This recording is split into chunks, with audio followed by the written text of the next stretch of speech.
Welcome, here I've got Xiaomi Poco F2 Pro and I'm gonna show you how to turn on and off the camera location tags at this device. So at first we have to click on the camera button here. And as you can see, we are in the standard photo mode, so let's go to the more advanced settings.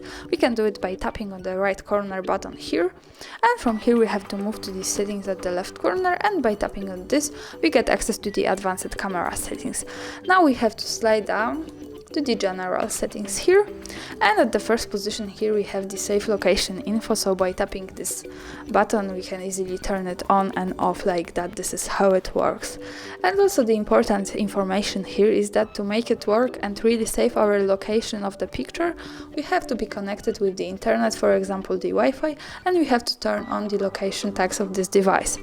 So for now I'm going to take a picture and keep turning it on to show you how it works. And let's go to the preview.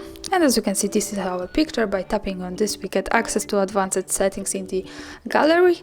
And by tapping on this, we get access to the details of the photo. And as you can see here, we have the location. So greetings from Krakow. And this is how it works. That's all. Thanks for watching. Subscribe our channel and leave the thumbs up.